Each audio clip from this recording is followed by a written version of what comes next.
What's up guys, I'm Kevin with JcrOffroad. In this video, I'm going to walk you through our Bronco skid system install.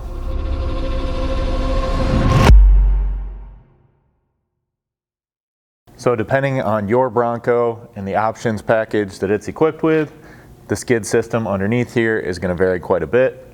The general principle here is we need to get them all off and out of the way so that we can get ours installed. We're going to begin with the front plastic skid. Some of you might be doing the steel bash plate here. We just need to get it off.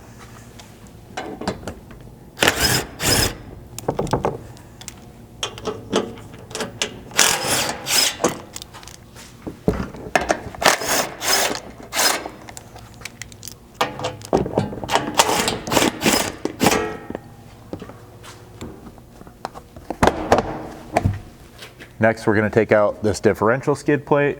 Now for most of this hardware, you're going to need just a 15mm socket. Make sure to support this as you're removing these bolts.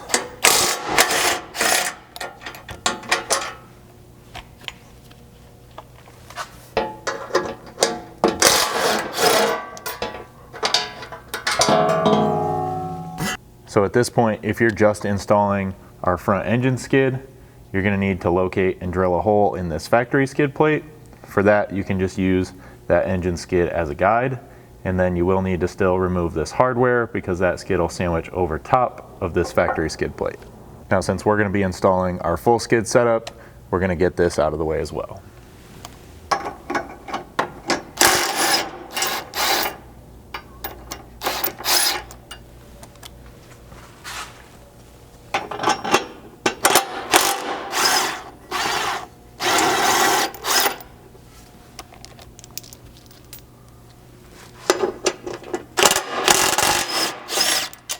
Now, just like before, make sure you have this supported and then pull this final bolt.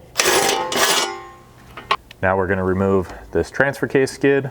Now, if yours is not equipped with this from the factory, just a note, these two hole locations out here are going to require you to add clip nuts into the frame later on.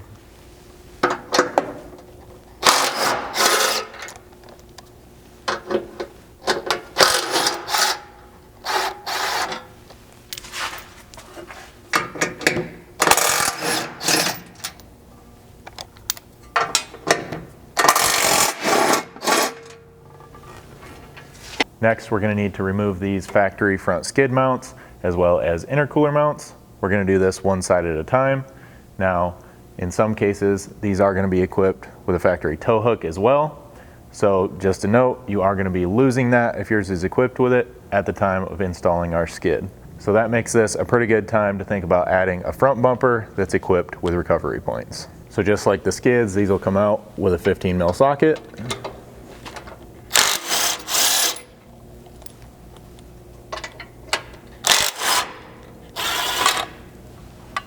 With those out of the way, you can grab our bracket and begin getting it installed.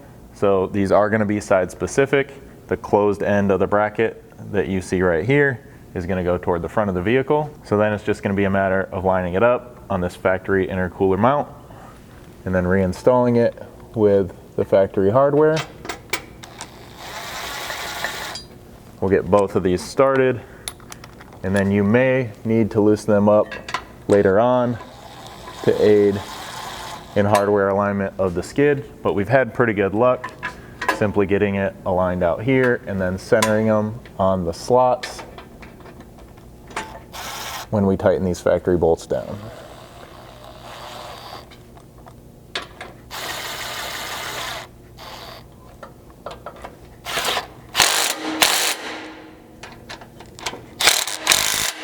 Now, I know some of you might be wondering why we chose to go this route and get rid of some of your factory tow points.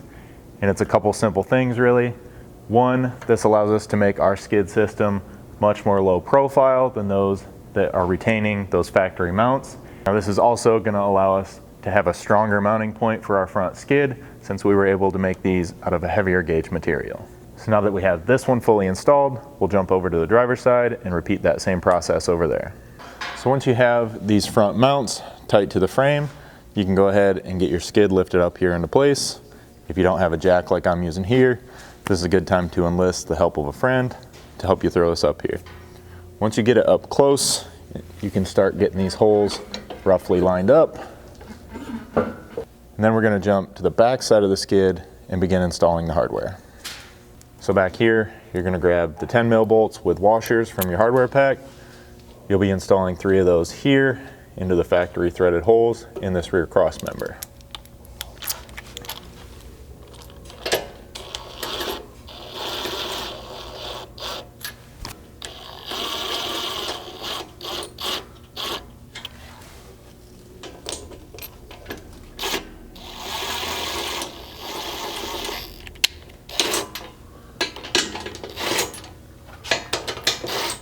Then, as with everything we have you do, we're going to want you to leave these just a little bit loose for now until you get all your hardware started. After that, we can move to the front edge of this bottom mounting flange and install 3 more of these 10 mil bolts into factory threaded hole locations.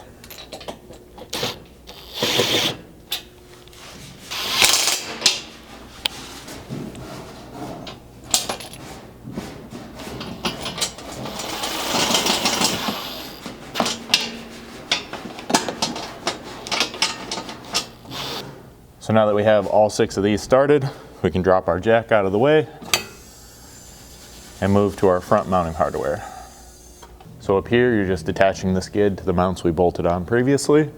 For that, you're using 1/2 inch button head hardware with a serrated flange nut on the inside.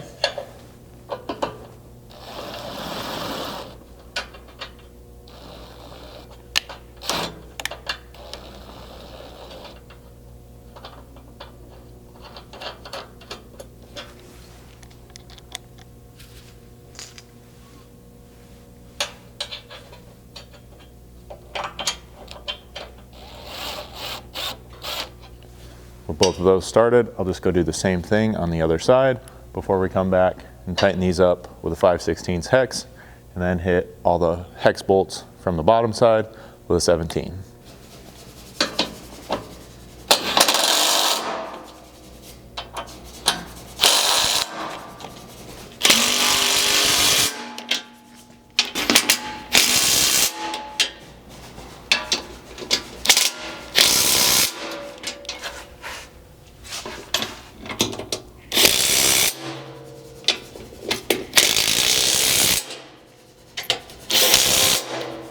So if you're only installing your engine skid, then your install is complete at this time. Now if you are installing the full skid system like we are here, next we're going to jump to the TK skid and we'll show you why. So the main reason we're jumping to this transfer case skid before the transmission is because the transmission skid pretty much fully covers this cross member, and for the TK skid install, you're going to need to grab this clip nut from your hardware pack to slide in place right here in this factory unthreaded hole. So if you are just installing the engine and transmission skid at this time, you can just jump right into that transmission skid without any worries. So then if you're adding this TK skid back here after you already have the engine and transmission skid installed, you're just going to have to loosen at least this rear hardware and drop this down so that you can get that clip nut installed. One more thing to note, if your Bronco did not have a factory transfer case skid, you'll need to come over here to the driver's side frame rail and install 2 more clip nuts near these 2 square cutouts. Next, you're going to need to support this fuel tank because we're going to need to remove this one front mounting bolt. If you're doing this on the ground, this can easily be done with a floor jack. And then you can grab an 18 mil socket to get this removed.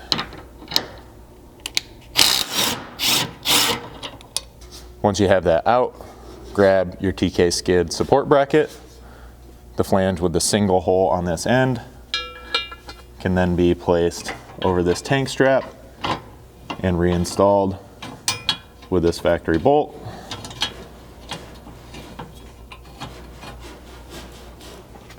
For now, I'm just going to kind of center this on that slot and snug it most of the way up. That way it's supporting the tank, but I still have just a little bit of wiggle room to adjust this and align it with the skid. So now I'll go ahead and grab this TK skid. This raised mounting flange is what's going to mount over on the driver's side of the frame rail. So So I'll get it up here on my jack and start lifting it up into place.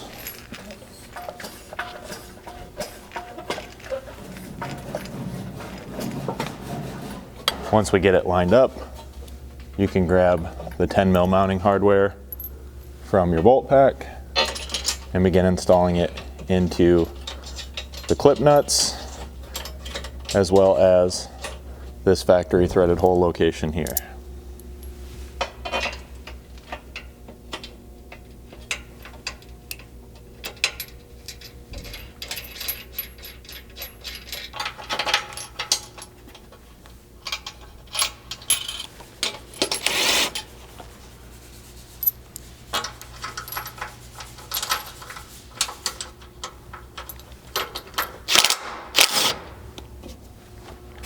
Once you have the 4 perimeter bolts started, you can come back to this center support bracket, grab the 1/2-inch button heads from your bolt pack. You'll need to line that bracket up with the bolt hole here in your skid. And then you can install a serrated flange nut over the top.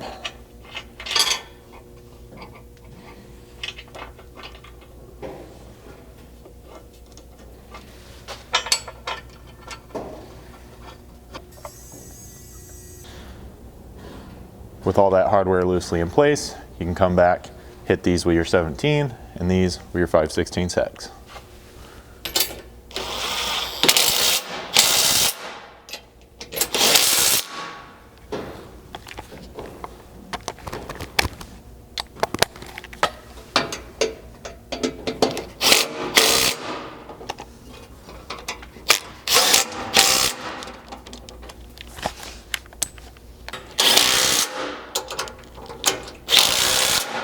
Then just be sure to come back here to this factory tank mount bolt with your 18 and tighten that back up.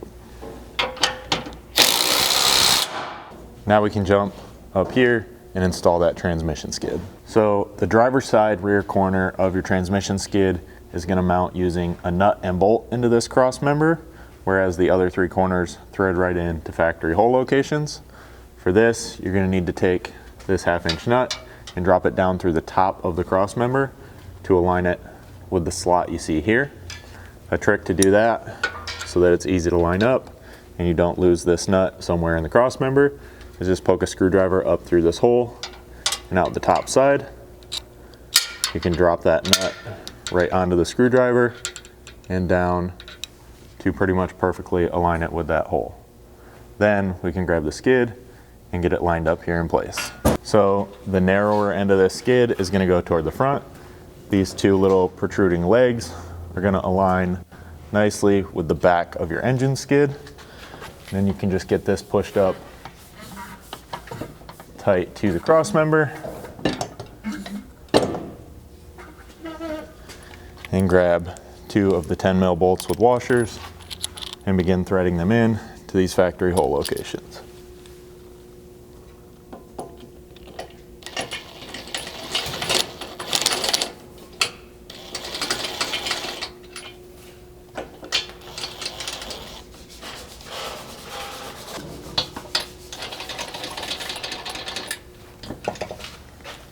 Get those tight enough that they're supporting the front of the skid. Then we can jump to the back and install that hardware. So this back passenger side corner just gets a 12 mil bolt with a washer, threaded in to this nice factory hole. And then we can go to the other side and install the 1/2-inch bolt into that nut you placed earlier. One thing to note here, you may have to reach over the top of the skid and the cross member just to place a finger on that nut so that you can get this bolt started.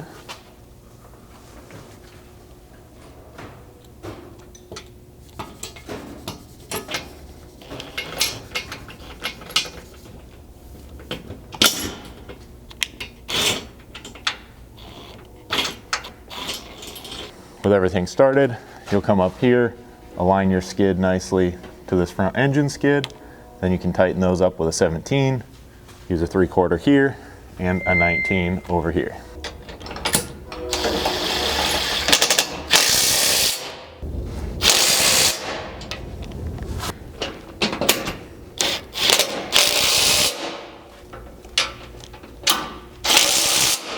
Then we can drop this jack down out of the way. So after that, you can go back and just double check all your mounting hardware, make sure everything's tight, and that'll complete your install. If you guys have any questions about this skid system install or any other product we offer here at JCR Off-Road, feel free to reach out to us. You can send us an email, info@jcroffroad.com, or give us a phone call, 269-353-1184.